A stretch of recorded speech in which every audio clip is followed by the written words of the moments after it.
کراچی کے شہریوں کا شکریہ ادا کرنا چاہتا ہوں کہ انہوں نے اس بلدیاتی الیکشن میں جب سے یہ آغاز ہوا سلسلہ جنوری میں پاکستان پیپلز پارٹی کے جو منتخب امیدوار تھے، نامزد امیدوار تھے، ان پر اعتماد کا اظہار کرتے ہوئے ان کو بڑی تعداد میں کامیاب کروایا، اور اس کامیابی کے نتیجے میں کل پاکستان پیپلز پارٹی کے نامزد امیدوار مرتضی وہاب صاحب میئر منتخب ہوئے، سلمان مراد ڈپٹی میئر منتخب ہوئے،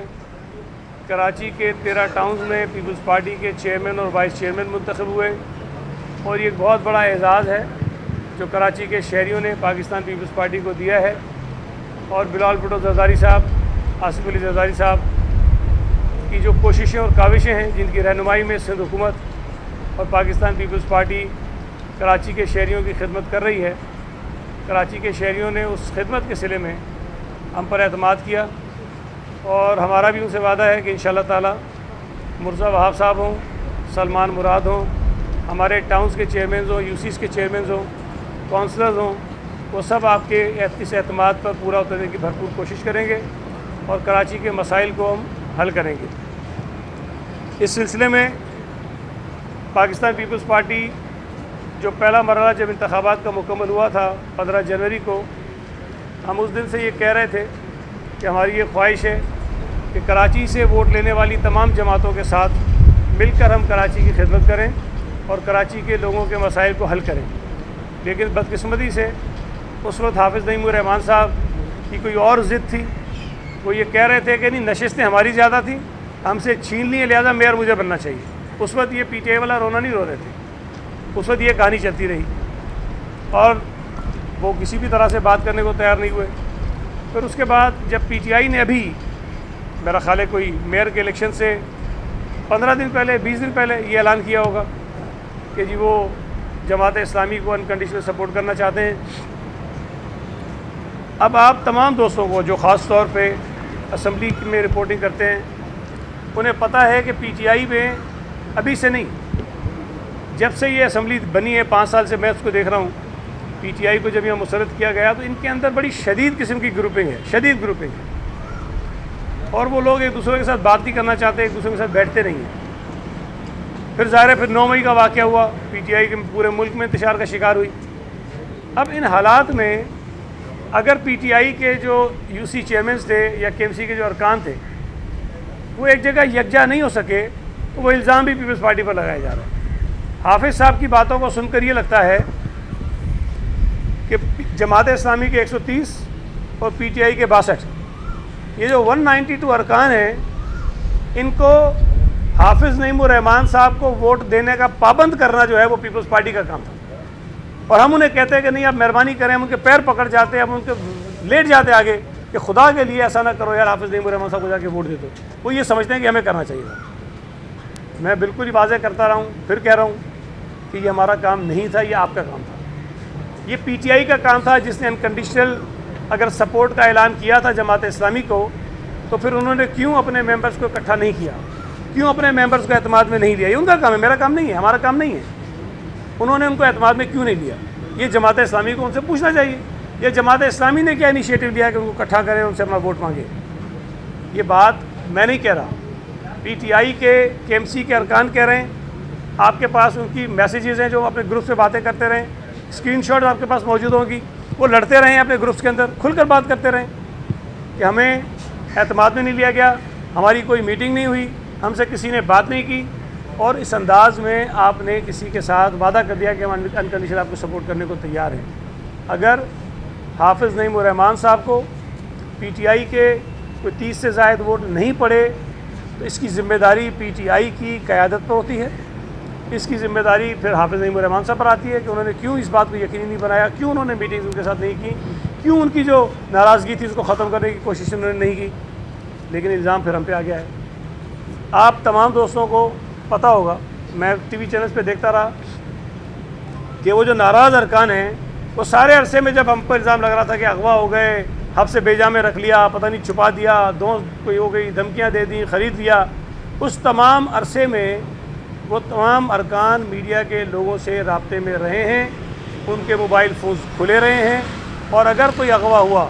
اگر کوئی زبردستی کہیں رکھا گیا، اگر کسی کو زبردستی ووٹ ڈالنے سے روکا گیا تو یہ جرم ہے اور یہ الزام ہم پہ تھا۔ تو اگر یہ صورتحال تھی تو مجھے یہ بتایا جائے کہ پی ٹی آئی کے کتنے ارکان جو نہیں موجود تھے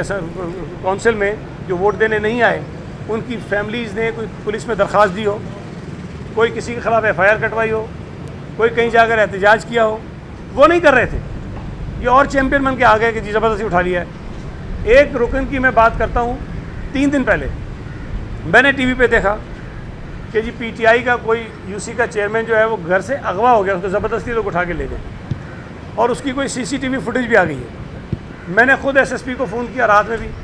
بات نہیں ہوئی، صبح میں نے فون کیا اور ان سے میں نے کہا کہ بھائی یہ ٹی وی پہ فوٹیج چل رہی ہے، یہ سارا ہمارے گلے میں آ رہا ہے، مہربانی کرو جا کے ان سے چیک کرو، ایف آئی آر کٹواؤ، اگر کوئی لوگ اس میں ملوث ہیں ان کے خلاف کارروائی کرو، اس بندے کو ریکور کراؤ۔ پولیس ان کے گھر پہ مسلسل جاتی رہی، ان کی فیملی کا کوئی آدمی پولیس سے بات کرنے کو تیار نہیں تھا، کوئی آدمی ایف آئی آر کٹنے کو تیار نہیں تھا، کوئی آدمی تھانے میں درخواست دینے کو تیار نہیں تھا، اور الیکشن سے 1 دن پہلے اچانک اسی آدمی کی ویڈیو آتی ہے کہ جی مجھے جو ہے نا کہیں وہ رکھ لیا تھا، اب میں عمران خان کو ووٹ دینے آ رہا ہوں۔ عجیب تماشا ہے، اگر کہیں اٹھا کے رکھا تھا تو پاگل تھے ہم کہ الیکشن سے 1 دن پہلے اس کو چھوڑ دیتے۔ دوسری بات، ان کے 3 ارکان جیل میں تھے، اگر ہمیں ٹال مٹول کرنا ہوتا، ان کے ووٹ روکنے ہوتے تو 10 بہانے ہو سکتے تھے کہ ہم ان کو جیل سے نہ لے کر آتے، لیکن وہ لوگ کل آئے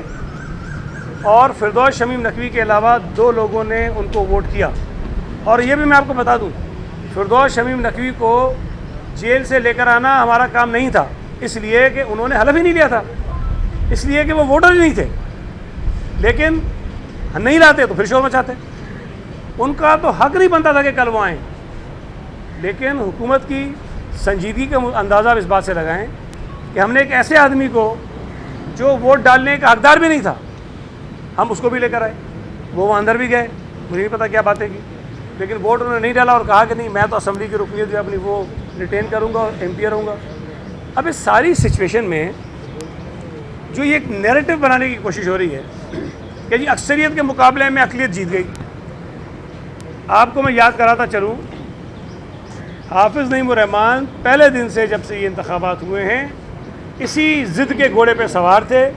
کہ میں نے میئر بننا ہے، اسے نیچے میں نے جانا ہی نہیں۔ پی ٹی آئی کی حمایت تو بات کی بات ہے، لیکن بہرحال آخر تو کسی پہ رہے۔ اور مجھے بہت افسوس ہوتا ہے کہ جماعت اسلامی ایک پرانی مذہبی سیاسی جماعت ہے، کچھ سیاسی رواداری کا مظاہرہ کریں، کچھ کراچی شہر کو اگر مسائل حل کرنے کی بات ہے تو اس کا احساس کریں۔